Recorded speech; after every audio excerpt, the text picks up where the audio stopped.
ചില കാര്യങ്ങളൊക്കെ ഇച്ചിരി നേരത്തേക്ക് ഉണ്ടാവുള്ളൂ. ഉദാഹരണത്തിന് ഹായ് ഹലോ എല്ലാവർക്കും നമസ്കാരം, welcome to rose stock strain. അല്ല, അത് പറയാനൊരു കാരണമുണ്ടേ. ഞാൻ മര്യാദയ്ക്ക് മുടിയൊക്കെ ഈരി ഒന്ന് പുറത്തിറങ്ങിയതാണ്.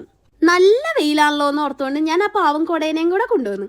പക്ഷെ കൊടയും കാറ്റും കൂടെ ഫൈറ്റ് ചെയ്ത് ലാസ്റ്റ് കൊട ഒരു സൈഡായി. അപ്പൊ പിന്നെ എന്റെ മുടിയുടെ കാര്യം പറയണ്ടല്ലോ. ഇതിപ്പോ മുടി കാറ്റിന്റെ കൂടെ പോയതാണോ അതോ കാറ്റ് മുടിയുടെ കൂടെ പോയതാണോ എന്ന് അറിയാൻ പാടില്ല. എന്തായാലും കാറ്റിന് തീരെ കണ്ണിച്ചോര ഉണ്ടായില്ല. അതൊക്കെ പോട്ടെ, നമ്മൾ ഇന്ന് വന്ന എന്തൊരു കുട്ടി ഷോപ്പിങ്ങിനാണ്. ഷോപ്പിംഗ് എന്നൊന്നും പറയാൻ പറ്റത്തില്ല, എന്താ മേടിക്കേണ്ടതെന്ന് പ്രത്യേകിച്ച് ഐഡിയ ഒന്നും ഉണ്ടായില്ല. ചുമ്മാ വീട്ടിലിരുന്നപ്പോ അങ്ങനെ അങ്ങ് ഇറങ്ങിയതാണ്. അങ്ങനെ നമ്മൾ ആദ്യം കയറിയത് H&Mലുള്ള ജ്വല്ലറി കളക്ഷൻ നോക്കാൻ വേണ്ടിയിട്ടായിരുന്നു. ചുമ്മാ അതൊക്കെ നോക്കിയെങ്കിലും എനിക്ക് അത്ര അങ്ങോട്ട് ഇഷ്ടപ്പെട്ടില്ല. അല്ല, ഇഷ്ടപ്പെട്ടില്ലെങ്കിൽ മേടിക്കരുത്, അത്രേ ഉള്ളൂ അല്ലേ. അതെന്തായാലും ഇഷ്ടപ്പെട്ടില്ല. ഇഷ്ടപ്പെട്ട വേറൊരു സംഭവം ഉണ്ട്. അത്ര അങ്ങ് ഹെൽത്തി ചോയ്സ് അല്ലെങ്കിൽ പോലും ഈ ബ്രെഡ് ടോപ്പിലെ ബൺ എന്റെ ഫേവറേറ്റ് ആണ്.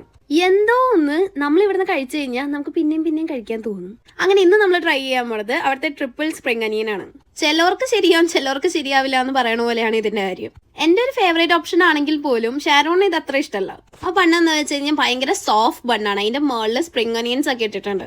അങ്ങനെ സ്പൈസി ഒന്നല്ല, പക്ഷെ എന്നാലും ഒരു ചെറിയ മധുരവും അങ്ങനത്തെ എന്തോ ഒരു സ്പെഷ്യാലിറ്റി ഉണ്ട് ആ ബണ്ണിന്. അങ്ങനെ അവിടുന്ന് ബ്രെഡൊക്കെ അകത്താക്കി അവിടുന്ന് നേരെ പോയിട്ട് കുറച്ച് ഫിഷൊക്കെ മേടിച്ചു. എല്ലാം മേടിച്ച സ്ഥിതിക്ക് ഇനി വീട്ടിൽ പോയി നമുക്ക് അതിനെ കറി വെക്കാം.